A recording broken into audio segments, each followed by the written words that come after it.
दक्षिण कोरियाको प्रमुख ई-कमर्स कम्पनी कोपाङले हालै भएको डाटा चौडबाट प्रभावित आफ्ना 3 करोड 37 लाख अर्थात् 33.7 मिलियन प्रयोगकर्तालाई क्षतिपूर्ति स्वरूप कुल 50,000 वोन बराबरका 4 प्रकारका भाउचर वितरण गर्ने घोषणा गरेको छ।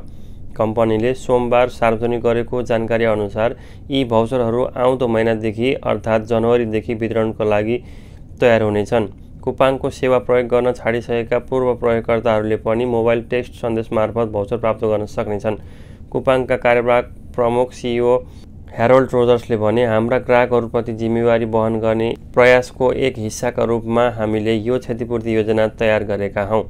कम्पनीले डाटा सुरक्षा प्रणाली थप मजबुत बनाउने र यस्ता घटना दोहोरिन नदिन आवश्यक कदम चाल्ने प्रतिबद्धता पनि जनाएको छ।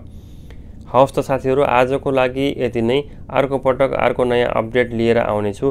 कोरियासँग सम्बन्धित विभिन्न अपडेटहरूको लागि कोरिया नेपाल ट्युब च्यानललाई सब्स्क्राइब गर्नुहोला। भिडियोलाई अन्य साथीहरूमाझ सेयर गरिदिनुहोला भन्दै आजको लागि बिदा चाहन्छु। धन्यवाद।